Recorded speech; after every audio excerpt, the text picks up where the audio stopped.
Moments ago, talking about the status of this ceasefire following his announcement last night that Israel and Iran had agreed to the ceasefire. Yeah, the president is now on his way to the NATO summit. That's what you were just seeing. It's in the Netherlands, where this conflict is expected to loom large on NATO leaders' agenda.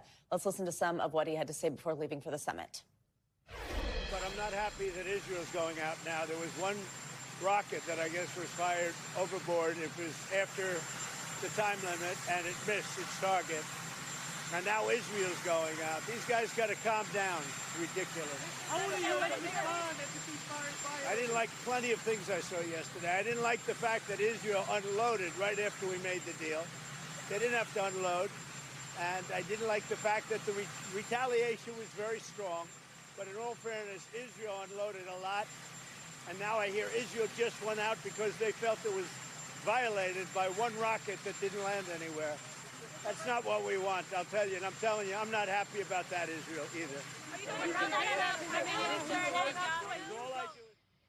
We have a team with us this morning to cover this. We have former spokesperson for the U.S. mission to the UN, Hagar Chemali, standing by with analysis on this, along with NBC News international correspondent Raf Sanchez for the latest on the ground. But we begin with NBC News White House correspondent Monica Alba. She's following developments from Washington. Monica, good morning. Let's start on what we just heard there from the president a few moments ago as he left for the NATO summit, really expressing that he's not happy with what he's seen from Israel. What are the key takeaways from what he had to say?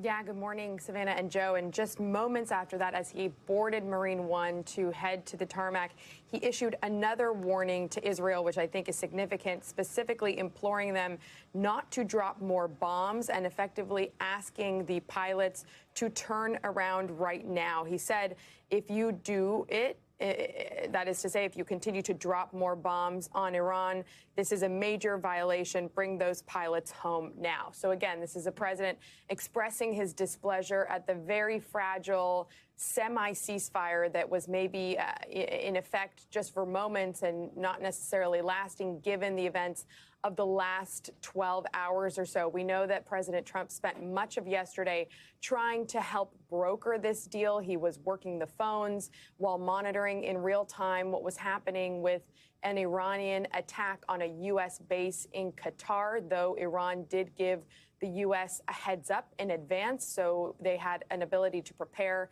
And as a result, there were no casualties, and the president was pleased with that, and then tried to take that opportunity to paint this as the moment that both sides could, if they agreed to, perhaps stop the fighting. But this was what is known as a phased ceasefire, and so it was meant to be that if one side stopped firing,